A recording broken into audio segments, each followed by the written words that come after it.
menciptakan perubahan-perubahan ke arah yang lebih baik, yang dicanangkan senantiasa bersifat ide-ide pembaruan atau inovasi yang bersifat fisik dan non-fisik.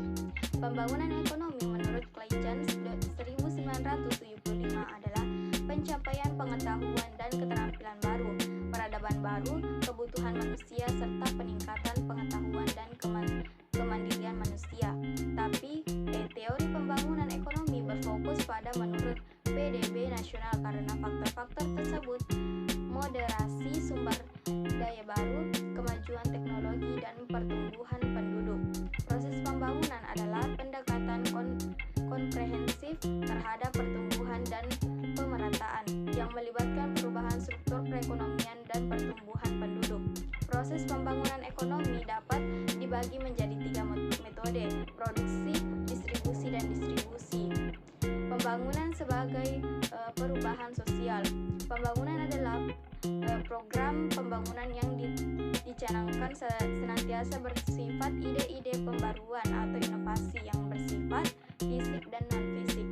Program pembangunan yang bersifat fisik terdiri dari infrastruktur, dan program pembangunan yang bersifat non-fiksi terdiri dari suprastruktur dan pemberdayaan manusia.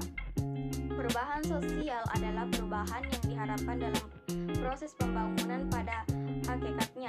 Sehubung dengan hal-hal pembangunan komunikasi, pembangunan secara sistematis dan komprehensif dalam memahami awal tentang konsep sistem sosial, perubahan sosial, difusi, inovasi, pembangunan, dan komunikasi pembangunan. Sistem sosial. Sistem sosial adalah target sasaran dari perubahan yang akan diciptakan. Itu dapat berbeda secara fungsional dan terikat dalam kerjasama untuk memecahkan masalah dan memecahkan tujuan bersama. Sistem sosial terdiri dari subsistem yang dalam konteks tertentu. Perubahan sosial. Perubahan sosial adalah proses perubahan struktural dan fungsional dalam suatu sistem sosial yang dihasilkan dari ide-ide baru yang dikembangkan oleh anggota sistem tersebut. Proses ini terdiri dari 3 tahap: penemuan, difusi, dan konsekuensi, yang dipengaruhi oleh inovasi. Jenis-jenis perubahan sosial. Identifikasi perubahan sosial melibatkan identifikasi sumber perubahan, apakah berasal dari sistem sosial saat ini atau dari sistem baru. Perubahan imanen terjadi ketika suatu sistem baru menciptakan dan mengembangkan suatu gagasan tanpa adanya pengaruh politik lokal. Sedangkan perubahan kontak adalah ketika gagasan-gagasan baru diintegrasikan ke dalam sistem sosial yang baru. Perubahan kontak bisa selektif atau terencana, tergantung kebutuhan sistem. Perubahan dapat terjadi pada tingkat mikro dan makro. Perubahan mikro terjadi pada tingkat individu, dan perubahan makro terjadi pada tingkat sistem.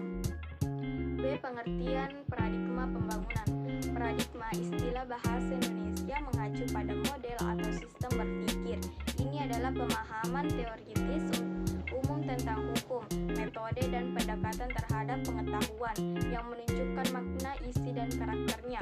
Pembangunan di sisi lain melibatkan perubahan dan perbaikan terus-menerus di berbagai bidang seperti ekonomi, masyarakat, lingkungan, dan manajemen. C. Perubahan paradigma pembangunan pertanian. Paradigma adalah pola pikir yang mempengaruhi persepsi seseorang terhadap realitas dan membantu mereka memahami mengapa mereka mengalaminya. Pembangunan merupakan suatu proses yang berkesinambungan untuk meningkatkan kemajuan nasional dengan menitik beratkan pada perubahan dan perbaikan. Paradigma di Indonesia telah berevolusi dari paradigma pembangunan tradisional berfokus pada pada penyediaan lapangan kerja, peningkatan kemajuan nasional, dan meningkatkan kesejahteraan manusia dalam kualitas lingkungan hidup.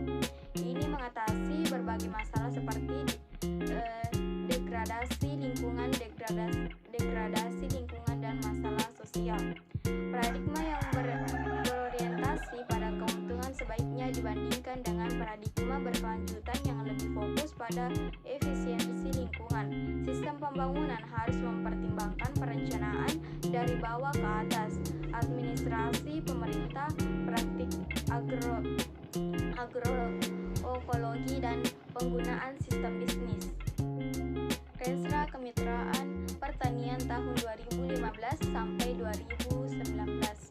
Arahan kebijakan dan strategi pembangunan pertanian. Rencana Nasional Indonesia 2015 sampai 2019 berfokus pada 5 strategi utama, yaitu meningkatkan produksi pangan, mendorong pembangunan berkelanjutan, meningkatkan kualitas perumahan, meningkatkan produktivitas penduduk, mendorong pertumbuhan ekonomi, melaksanakan revolusi karakter nasional, dan mendorong pemulihan sosial. Fokusnya adalah pada peningkatan produksi, distribusi, mutu dan pendistribusian pangan, serta peningkatan mutu pangan. B. Strategi Kementerian Pertanian. Kementerian Pertanian bertujuan untuk mencapai tujuan dengan menerapkan strategi pertama, meningkatkan produksi pangan, infrastruktur logistik, pengembangan masyarakat, bioindustri, dan produksi energi, serta strategi kedua, peningkatan kapasitas SDM, kelestarian lingkungan, inovasi masyarakat, informasi, regulasi,